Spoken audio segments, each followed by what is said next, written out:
We want to thank you so much for being here this morning. My name is Krista Wolkin, and I am filling in for our amazing Deb Eskew, who has no voice this morning, so I'm going to try not to mess this up and try to do her justice.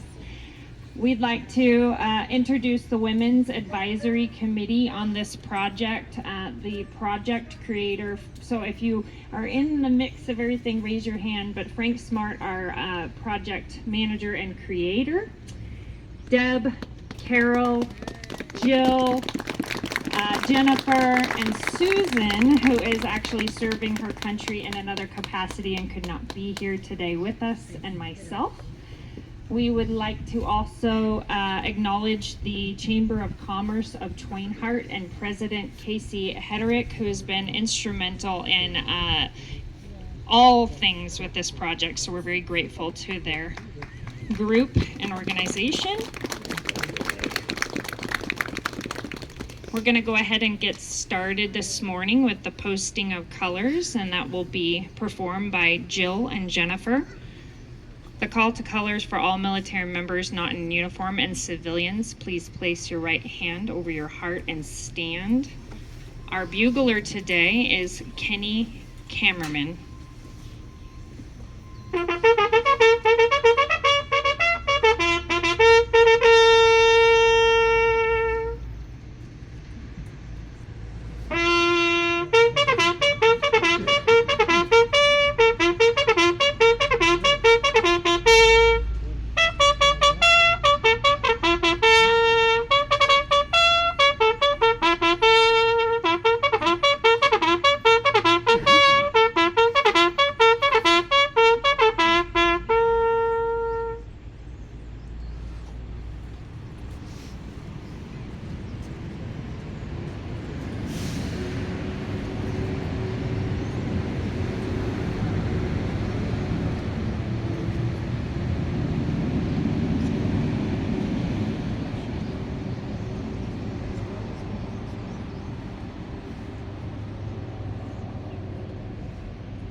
Please remain standing.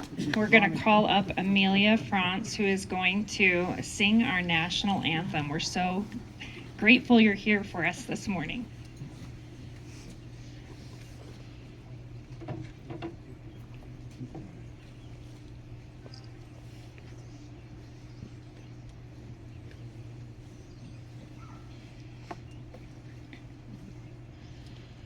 Oh, say, can you see by the dawn's early light what so proudly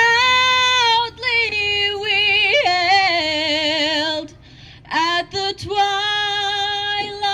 last gleaming, whose broad stripes and bright stars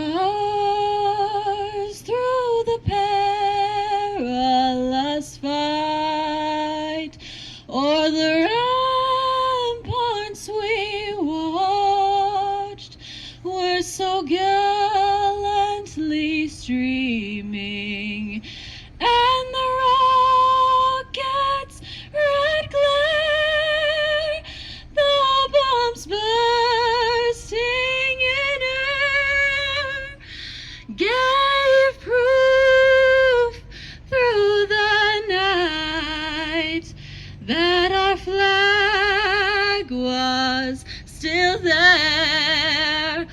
Oh, say does that star-spangled banner yet wave o'er the land of the free and the home of the brave.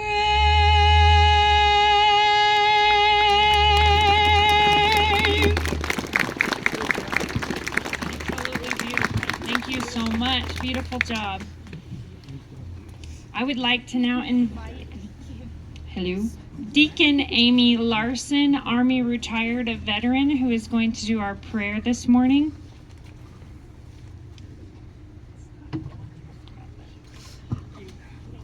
Thank you. Let us pray. Almighty and eternal God, we pause to acknowledge the strength of our nation and the women veterans who have given faithful service to build our country and to guard the freedoms each of us enjoy. Thank you for the perseverance, tenacity, and courage displayed by women veterans during peacetime and at war. Their sacrifices are great. May the legacies of the many women who served this nation be remembered throughout every generation. Amen. Amen. Thank you so much. I'd like to invite Jen, Army veteran, to come up and do our biblical reading this morning.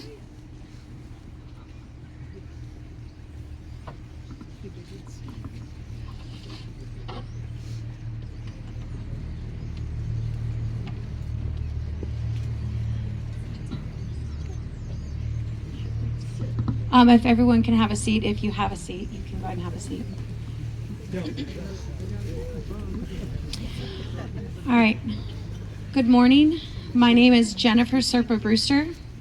I served as a chaplain's assistant in the Army from 1990 to 1994. Today, I stand here with deep respect and admiration for our women veterans, as well as those who are currently serving in our military.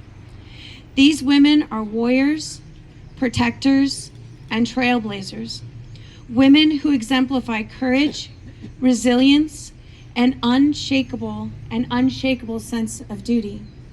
As I reflect on their strength, I am reminded of a historical figure who, though from a different time and context, shares these remarkable qualities: Queen Esther. Queen Esther's story, which is told in the Old Testament in the book of Esther, is one of bravery. Queen Esther's journey began in a place of modesty and simplicity. She was a young Jewish woman, an orphan raised by her cousin Mordecai in a foreign land under Persian rule. Despite her humble beginnings, Esther's inner strength and grace led her to be chosen as queen. But even within the royal palace, Esther carried a burden, one that was both heavy and profoundly important. She was a Jewish woman living in a society that did not accept her people. She carried her identity in silence, knowing that if revealed, it could lead to danger. When Haman, a high-ranking official, devised a plot to destroy all the Jewish people living in Persia, Esther faced a crossroads. She was safe within the palace walls, her identity hidden, her status protected.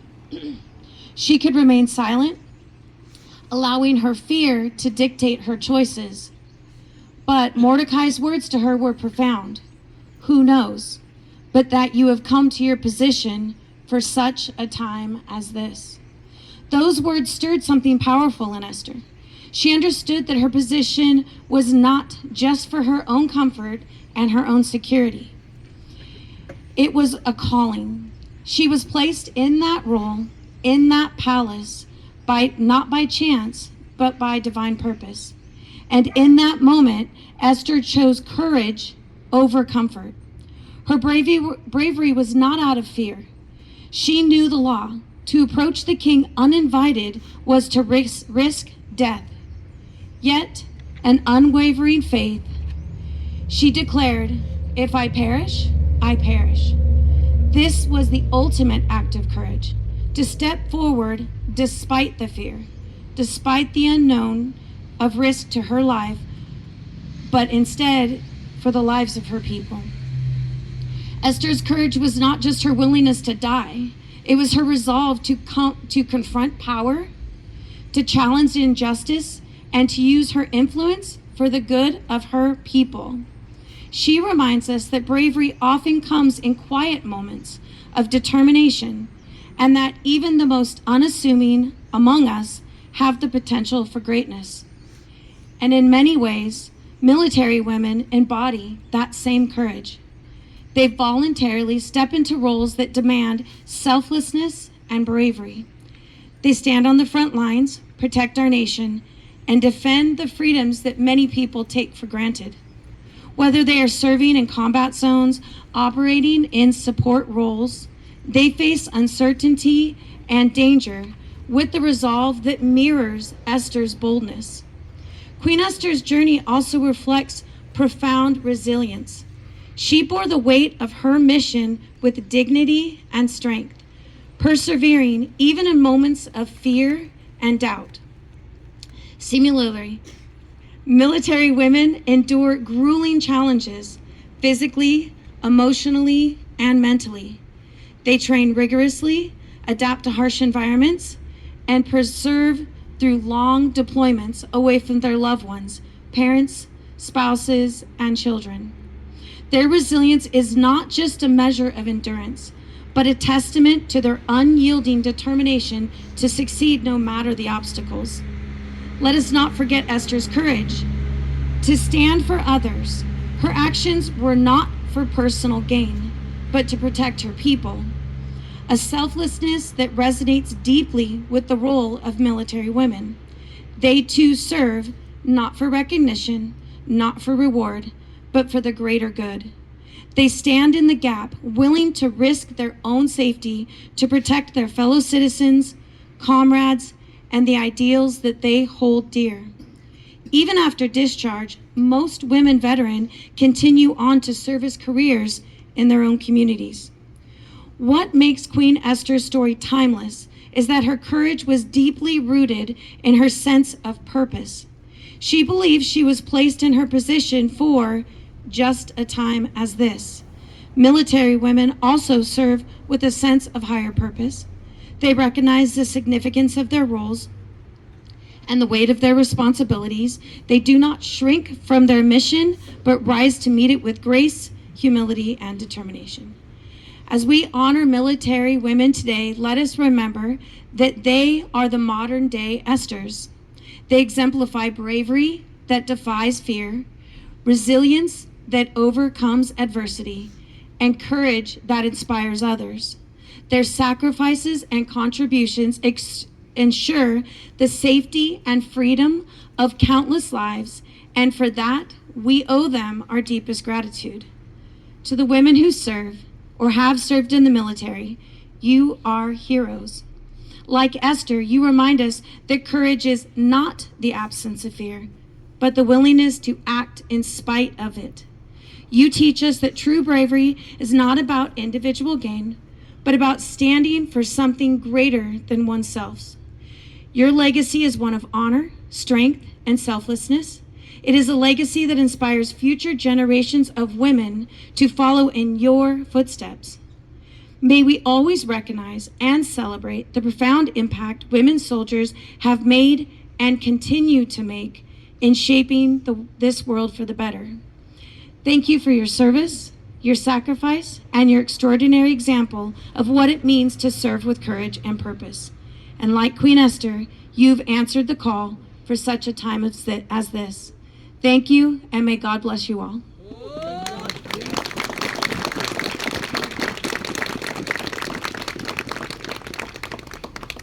Thank you so much, Jen. That was beautiful. I'd like to introduce Carol Scamara, who's going to share a story of firsts. Thank you. So I'm probably one of the older members of the committee. I'm a Vietnam era vet. I went into boot camp in 1973, and boot camp was way different back in 73 compared to the way it is now.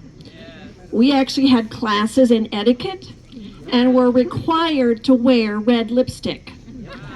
We were told that the men were trees and we couldn't climb the trees. We were not allowed to interact with the men, and they had to stand at parade rest outside the chow hole while we ate. Then they got to come in. Now, after boot camp, I was stationed in Bainbridge, Maryland, one of only 10 females on the base. I met my future husband, and miraculously, we were transferred together to New London, Connecticut. Being a married veteran was something the military did not know how to handle. He was on a fast attack sub, which meant he could go out to sea at a moment's notice, and I'd never know when he'd be back. There were no cell phones, no contact. He was on the USS Nautilus, the first nuclear power attack sub. So the CO's wife would give us a call and let us know what was happening. So in the military's wisdom, we both collected single pay. They didn't have married pay then. But we did qualify for housing in New London, Connecticut. Now in 74, I found out I was pregnant. And normally at that time, if you were pregnant, in 3 days you were out. Well, I requested to put in, and I was approved. So now the military had to figure out how to deal with me. I was treated then with kid gloves. I didn't stand any guard duty. I had a special parking spot. Shore Patrol, the civilian guards, took me to the hospital for my appointments because in New London, Connecticut, it's very cold and icy. These privileges were made clear it was only while I was pregnant. I wore civilian clothes because they didn't have pregnant uniforms. I was sent home 8 weeks before delivery, and I had 8 weeks after delivery with full pay. Now, working at the security department in New London, Connecticut, while I was pregnant, I was an escort for the women AWOL prisoners. That was very interesting, being 8 months pregnant and escorting an 8 months pregnant woman that went AWOL. So after I had my little girl, my husband was granted married pay and I collected single. Again, the military did not know how to deal with a couple with a child. So, you know, when you're going through life, you're not aware at the time that you're hitting that glass ceiling that we all talk about. You're just getting through life. You're just doing what you need to do. But I look back now, and in retrospect, things started changing. And unfortunately, the military then went to the total other side, because I had friends that were in the military, and she had to sign over guardianship of her children to her parents because they were both in the military. So now it's come back full circle, and they recognize women are veterans also. So you're going to have some amazing stories today. Thank you all for coming. This is awesome.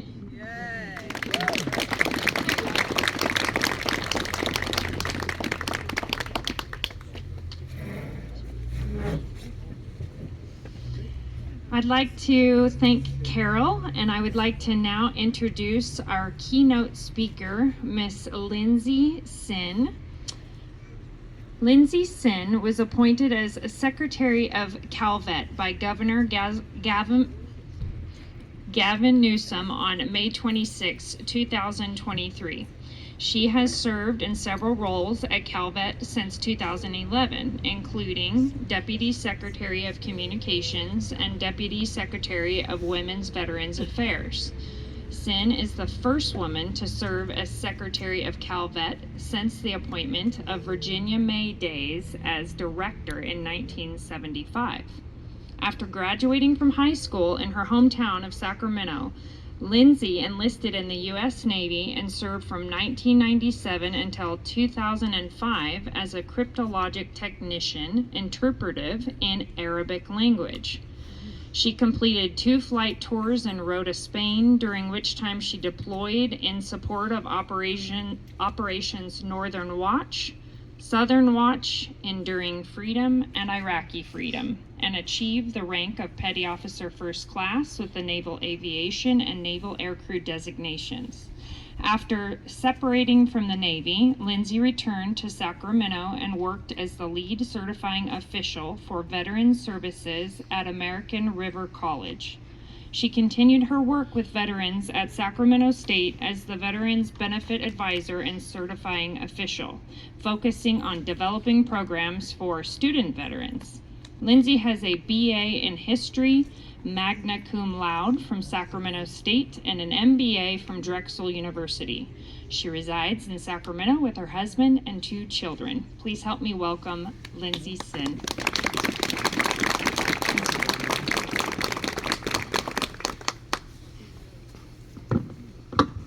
Well, good morning, everybody. It's an absolute honor to be here with you today. This is a wonderful turnout in such a beautiful location, but more important, this is a testament to this community's work and support for veterans, and in particular for our women veterans.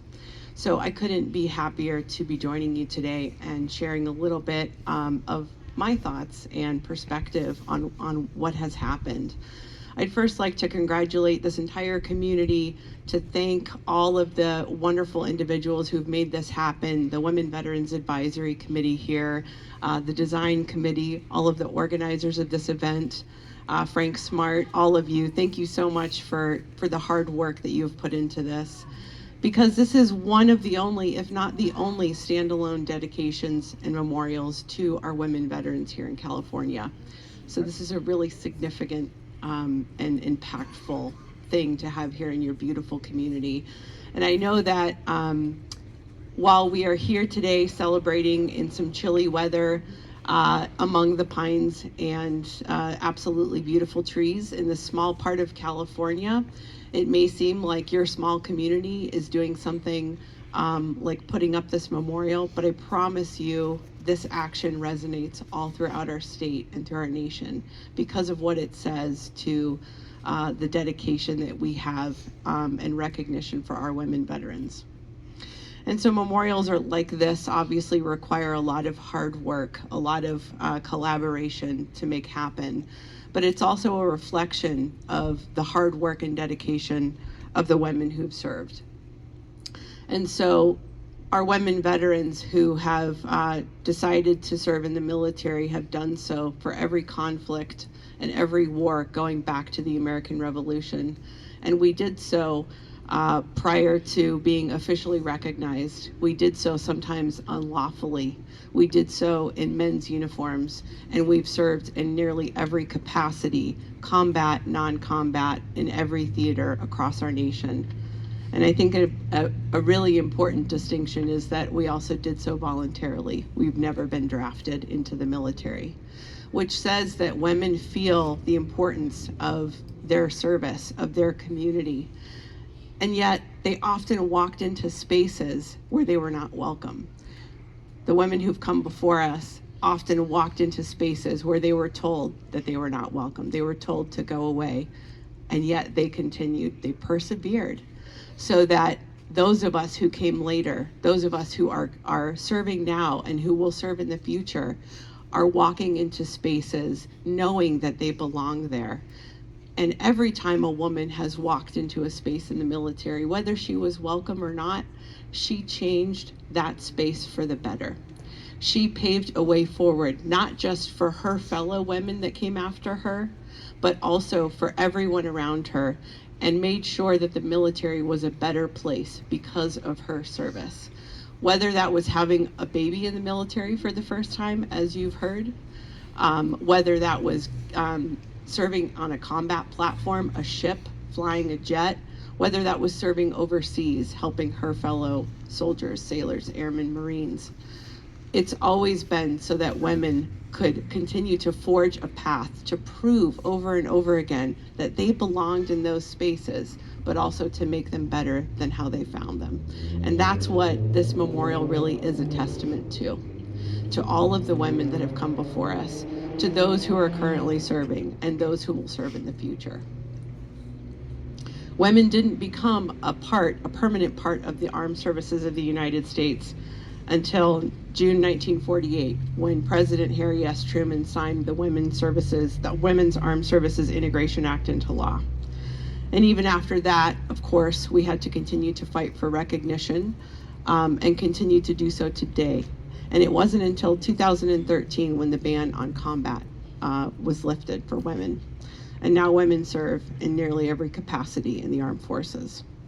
So over the centuries, women have paid a price to receive that recognition and even the benefits we've earned, including most recently, Harriet Tubman. She was just now officially recognized as a veteran for her service in the Civil War. But women have also paid these prices to be included in these spaces with their lives, their bodies, their hearts, and their minds. They've sacrificed and continue to sacrifice a great deal just to wear the military uniforms of this nation. But we've proven again and again why we are worthy warriors, that we're worthy and deserving of recognition, of respect and admiration, just as you see here today, just as all of you recognize that by opening this memorial. So I'm very proud to be here with you today. Obviously, I have benefited greatly from the women who have come before me. I did so during my military service, and I continue to do so as a veteran. And as the first woman who is serving as Secretary of the California Department of Veterans Affairs, it's my hope that we continue to blaze this path for the women that will come after me.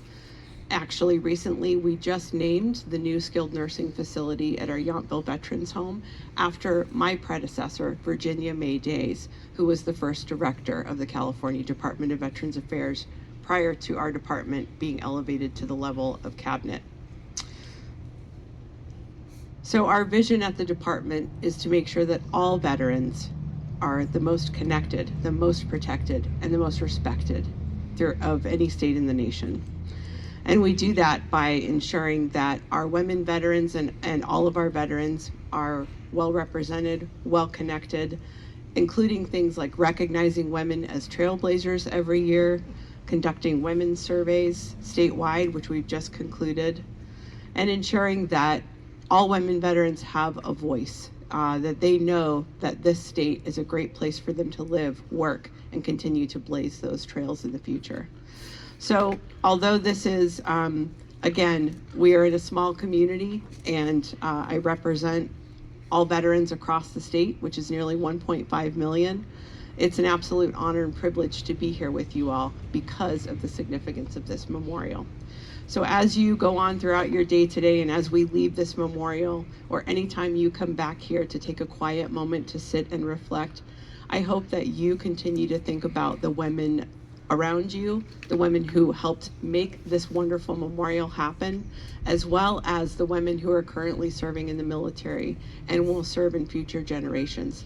I hope that you all continue to be champions for them, and of course, continue to be grateful to the women who have sacrificed so much to make this country a better place. So thank you so much, and it's an honor to be here, and congratulations, you did it.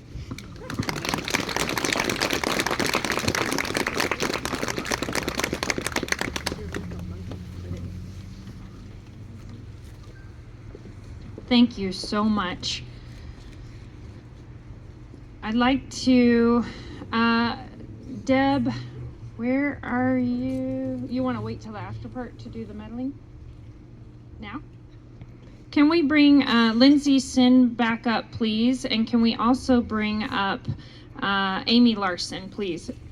Deb would like to present on behalf of the Women's Advisory Committee, as well as Frank and all participants that help make this project happen, a medal on behalf of our veterans to Thank you so much for being here.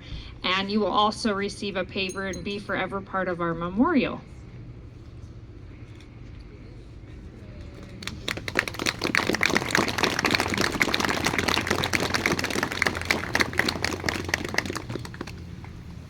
Thank you so much. We're so grateful that you both could be here today.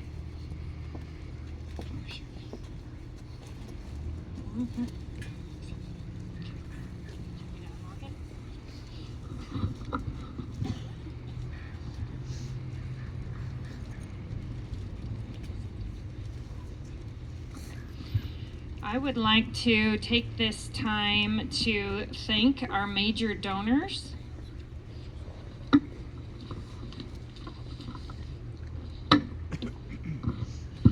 I've already said this a few times, but good morning again, everyone. My name is Krista Wolken. It's an honor to stand before you today, not only as a naval veteran, but as a sixth-generation resident of Tuolumne County. This community has been my home and my heart, and a place that embodies the values of giving, honoring, and standing together for something greater than ourselves. Today, we gather to celebrate something extraordinary, the Women's Veterans Memorial. This monument stands as a testament to the courage, resilience, and the sacrifices of women who have served this great nation, ensuring our freedoms and way of life. As I look around and see the faces of those who have made this memorial possible, those who have chosen to give selflessly, honoring the service and stories of our women veterans like myself, I want to highlight and extend my deepest gratitude to the donors who generously contributed more than $1,000 to this fund. So all of these donors was 1,000 or more contributing to this amazing memorial. Your commitment has really turned our vision into a reality. To the Seroptimus Club of Twain Harte, thank you for championing opportunities for women and girls and for your enduring support of this cause. To Adventist Health Sonora, your commitment to health and well-being of our community extends far beyond your walls. Your contribution to this memorial is deeply appreciated.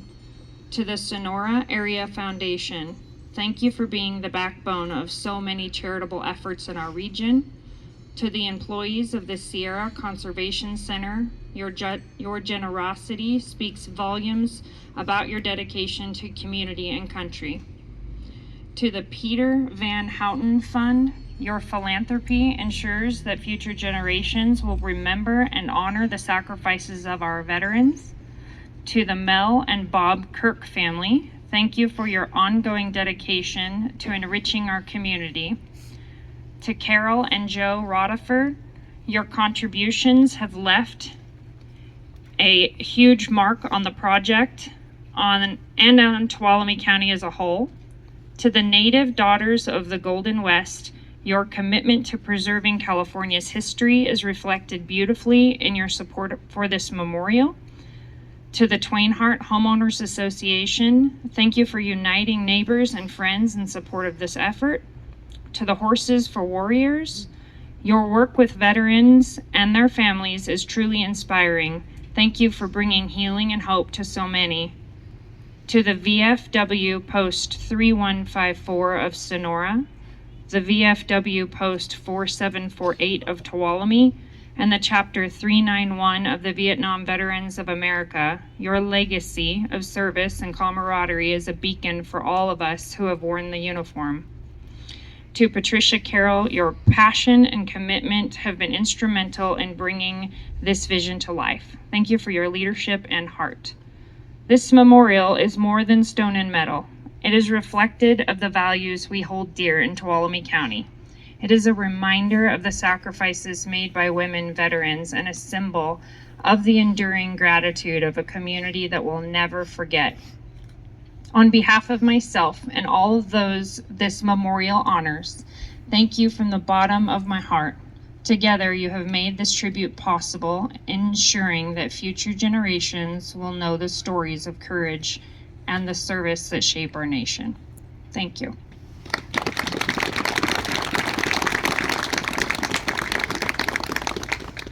I'd like to welcome Frank Smart to the podium, please, who is our creator and project manager.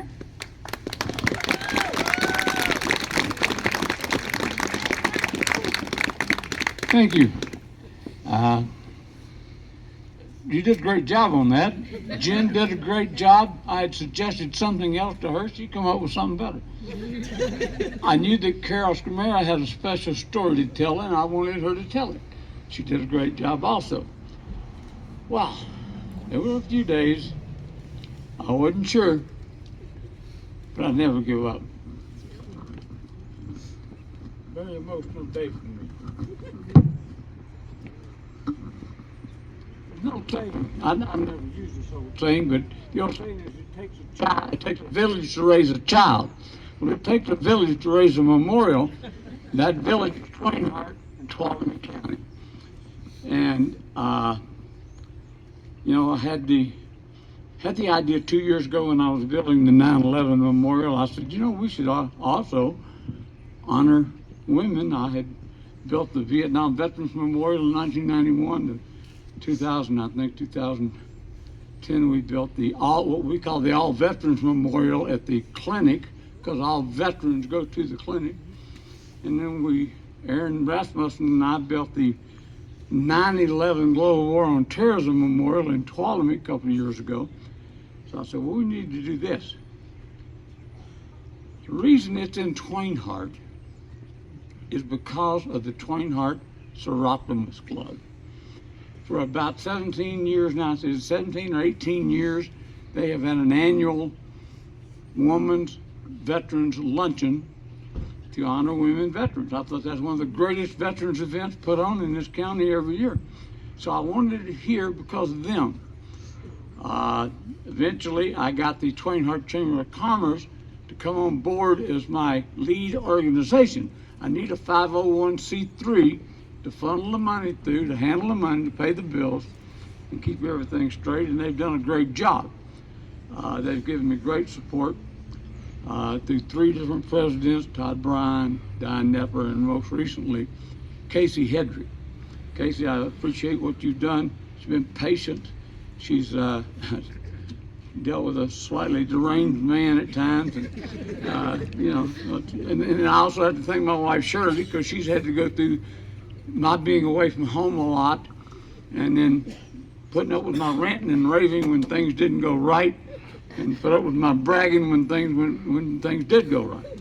So thank you, Shirley. So how do you build a memorial like this? Well, part of it is luck, coincidence, hat chance, being in the right place at the right time. I knew I needed an artist, so I called the Mother Lode Art Association, got hold of a guy named John Chatham. John, where are you? Raise your hand. This artwork you see on the memorial is his work. The artwork, the bronze artwork is on the way, and when we get this plastered, we'll put it on there. So the Art Association is having an event down at the Opera Hall one day, an art show. He gets to talking to a guy down there. Guy turns out to be an architect and an artist. His name is Roy Charles Lane. He's not here today because he's not feeling well. He designed everything you see here. Roy did a great job, and John's been there to help us out through all of it. Then I called Jerry Ficillo. Jerry Ficillo is right here. He's a Navy veteran CV. He's helped me with about 5 veteran memorial projects over the years. I hold the record for volunteering him to do pro bono work more than anybody in Tuolumne County. But his talent, his dedication, that's what I need, because I can't do it. I can't do that kind of work. So one day I'm out here doing some measurements, and there's a truck parked over here. It says Mountainside Landscaping. Well, I need a landscaper. So I go on Cameron McLean's little restaurant right over here, the local press cafe, and I said, who's driving that truck out there? And the guy holds up his hand. Come on. Come on. Stephen Ball is now my volunteer landscaper. Well, one day I'm over at the golf club at the Chamber of Commerce Mixer. Young man sets up a table to advertise his business. The name of his business is Plumbing Smith. So I go and introduce myself to Jared Smith. Got a plumber. Just right place at the right time. Dilo Bendix is our electrician. Well, he goes to church with Shirley and I at Calvary Chapel. Known him for years. Known his brother Will, was a good friend of ours and a fellow Vietnam veteran who passed away a few years ago. So Dilo comes out and does our work for us. So that's how it comes together. Small town, small community. A guy named Martin Marskel called me. Martin, are you here today? Any of the Marskel brothers here today? He called me up and said, my brother has a contracting company. Heard about your project, wants to help. What do you need? Lumber, says I need lumber. A few days later, he comes out here with 5 sheets of 1/2-inch plywood, 200 feet of 2x4. If you know anything about the cost of lumber, you know what a significant donation that is. So then he says to me, do you know Jack Downs? Jack, are you here today? He said, Jack Downs is a masonry contractor. I said, I needed a masonry contractor. I called Jack Downs. He come out here. He built this block wall right here, poured most of the concrete, put the bricks down. Just a guy willing to help. Just a good guy. So that's basically how this all comes together. Look, I got said no to many times, but you just keep asking. Keep telephoning. Keep asking people. Getting chance conversations. Now, for doing all this, I do not get paid. I'm a volunteer. When the work was over on a Saturday, we work on Saturdays about the only time we work. Jerry Corona, who's here somewhere, Jerry's my construction manager because he knows how to build things and I don't. So Jerry comes out here during the week and gets everything ready to go. We come out on Saturday. My workforce on Saturday comes from the Tuolumne County Probation Department Work Release Program. And Damon Plowing down there sends me some good young men out here with strong backs. And that's what I need. Dig holes in the ground, pour concrete, heavy lifting and all that. They do a great job for me. So when it's over on Saturday, I sit over here in my easy chair. Well, I've already done my work. I sit in my easy chair and I talk to people. Sometimes the people out here having a drink, socializing. I just get to talking to people. I sell them a few bricks. I met people from Japan, Holland, France, Switzerland, a couple other countries out here just over this last summer. I got to know all these people that come out here and help me build. People walking down the street saying, good job, Frank, keep going. That's my paycheck. That's what I get. Getting to meet people I don't know. And to know that what I'm doing is worthwhile. Now, let me close this out pretty quick so we can get some warm coffee in us or something. The people that come out here and help me, I want to say 2 things to you. Number one, I couldn't have done it without you. Absolutely could not have done it without you. That includes the person that walks by on the street and says, doing a good job, Frank, keep it up. That's part of my paycheck. But the other thing I want to say that once I got to know you and become friends with you, and we will always have this shared experience between us whenever we run into each other in the community. Once I learned what kind of people you are and what you care about, and that you care about the same things I do, I wouldn't have wanted to do it without you.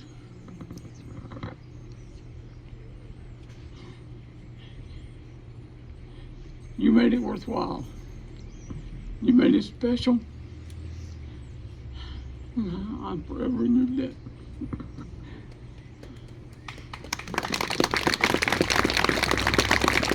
In closing, let me say this.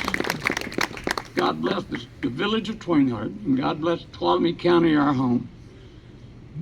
God bless the great state of Louisiana, where I'm from, the great state of California, where I now live. God bless our veterans, past and present.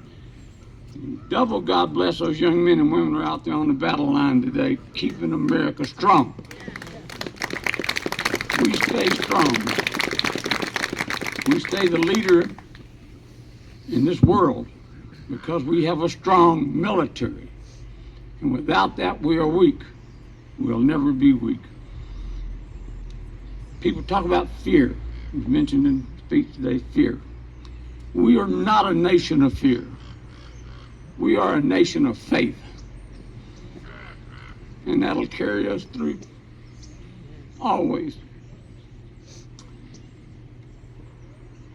Last but not least, God bless the United States of America.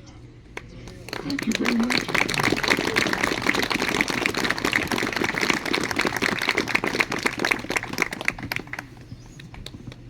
Thank you so much, Frank.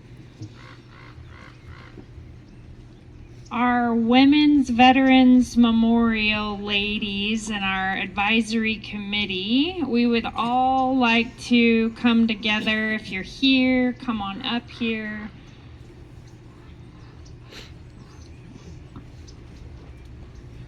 We would all like to thank Frank Smart, who was the idea behind this project. He's the one that has pulled us all together, and we would like to bring him back up here and thank him deeply for this beautiful memorial. Without him, we would not be here.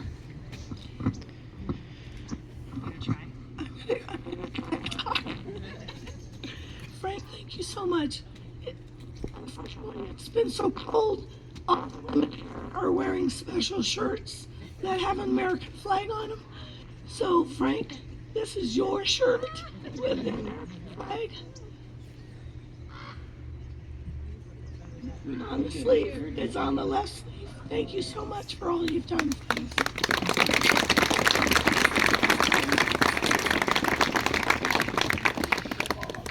Frank, thank you so much. It's one of my favorite era of veterans and Vietnam veterans. They are my idols. If you've known what's happened in Iraq and Afghanistan, they understand so much more than we could ever imagine. But without your creative idea and these thoughts and putting this committee together, it wouldn't have happened. Thank you, Frank.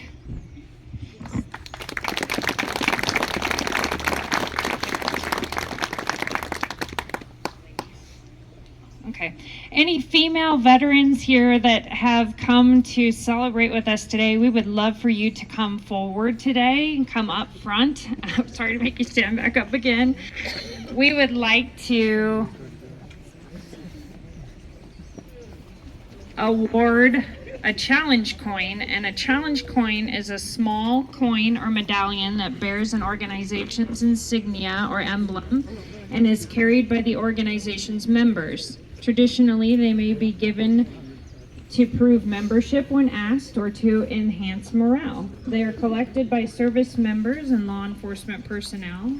Historically, challenge coins were presented by unit commanders in recognition of special achievement by a member of the unit. They can also be exchanged in recognition of visits to an organization.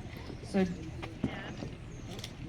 Deb is going to give these young ladies one of these coins from us. One other thing they do is if you're at a bar, I know you ladies don't ever return a bar, but if you're ever in a bar and there's other veterans, you drop your coin, and if nobody has a coin, they have to buy you rounds.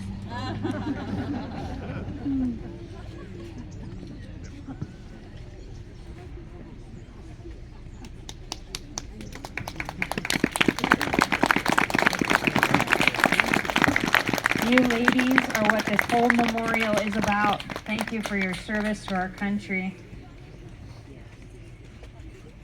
We are going to get ready to dismiss. We have a little reception in the back with some food and hot coffee and waters. But first, if anyone here is interested, we still have ample space for brick pavers, and we do have those forms available. If anyone is interested in honoring a vet in your family or someone that you know, please see us for that form. We'd love to get you a paver on the ground so you can be forever part of this beautiful space.